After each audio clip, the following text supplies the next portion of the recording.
Hi everybody, if you're planning to take the IELTS exam but you don't know what the exam is all about, this is the video for you. Watch this video. I have tried to explain all the different parts of the test and the grading system and everything you need to know about the exam.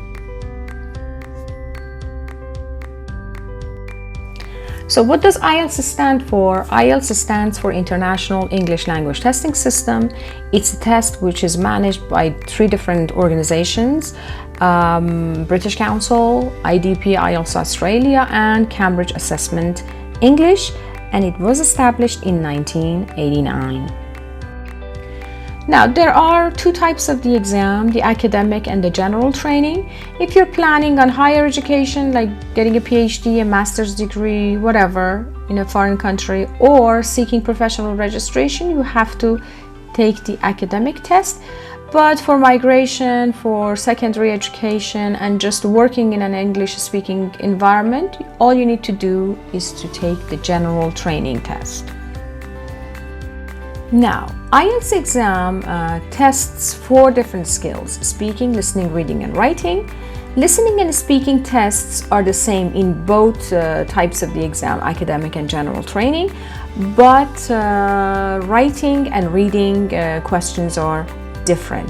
The total test time is 2 hours, 45 minutes. Now, the first test is the speaking test, which takes place in a quiet room with you and the examiner, and it takes about 15 minutes at most, so it's between 11 to 15 minutes long. There are 3 tasks. Task 1 is 4 to 5 minutes long and some very general questions on very familiar topics, so do not worry about the topics. You definitely have something to say about them.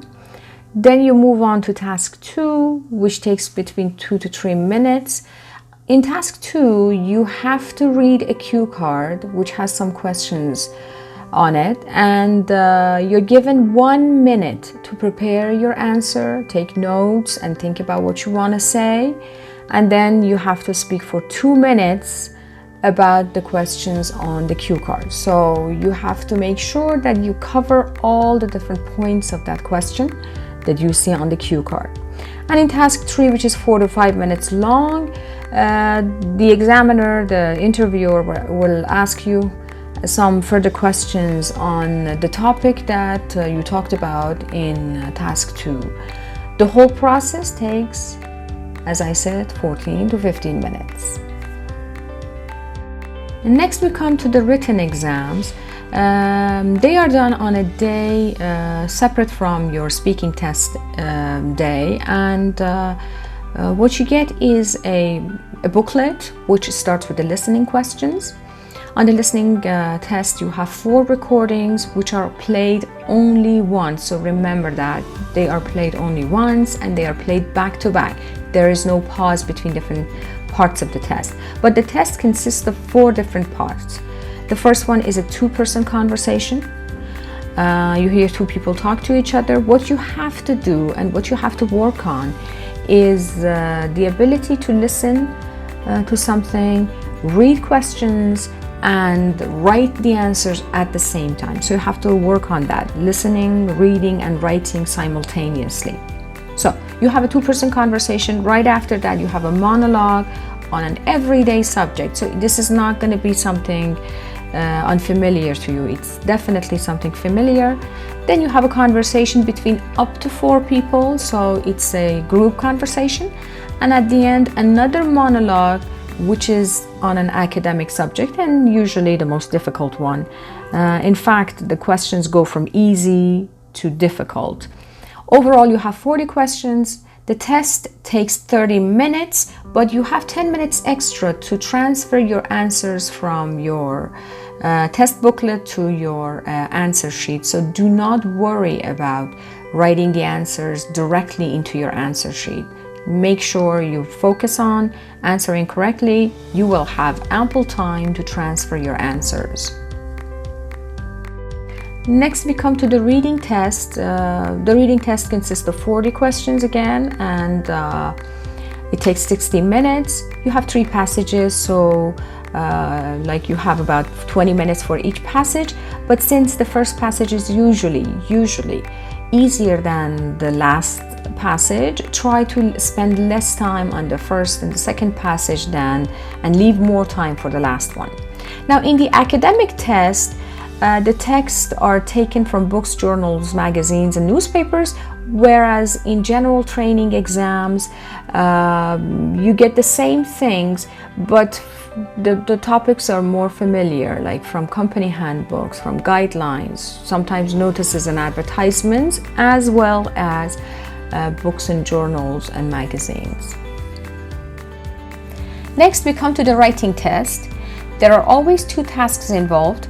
The first one should take about 20 minutes or less. I advise you to spend less time on this one and give the extra time to the second task. And the second task should take no more than 40 minutes. For task 1, in academic writing, you should write a report on a graph, table, chart, or a diagram summarizing and describing the information. Or occasionally you get a process writing and you have to explain the stages of a process. As I said, this has to take at most 20 minutes of your time. Now, this piece of writing has to be at least 150 words. So try to write between 150 to 180, 90 words. Task 2 takes 40 minutes of your time. It's an opinion piece of writing. It's about your point of view on an argument or a problem. It should take no more than 40 minutes and it should be at least 250 words. You can write more than that. There's no problem with writing more, but make sure you don't write any less than 250 words. Now, in the general training writing exam, again, we have 2 tasks and we have 60 minutes. Task 1 is different from the academic exam in that it is about writing a letter, requesting information, explaining a situation, and the letter may be personal, may be formal or semi-formal, depending on what they want from you. You can spend as much as 20 minutes and preferably less on this task. And then you have task 2, which is writing an essay, similar to the task 2 in academic writing. And you have to give your opinion, point of view on a subject. Here, because this is general training, you can be a bit more informal in your tone and more personal. But the task 2 is pretty much the same as academic writing. Candidates are awarded a score between 1 to 9. 1 is for non-user of English and score 9 for expert user of English.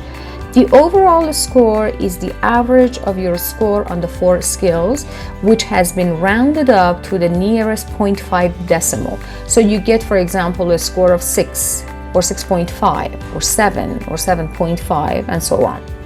If you compare IELTS scores with the CEFR system,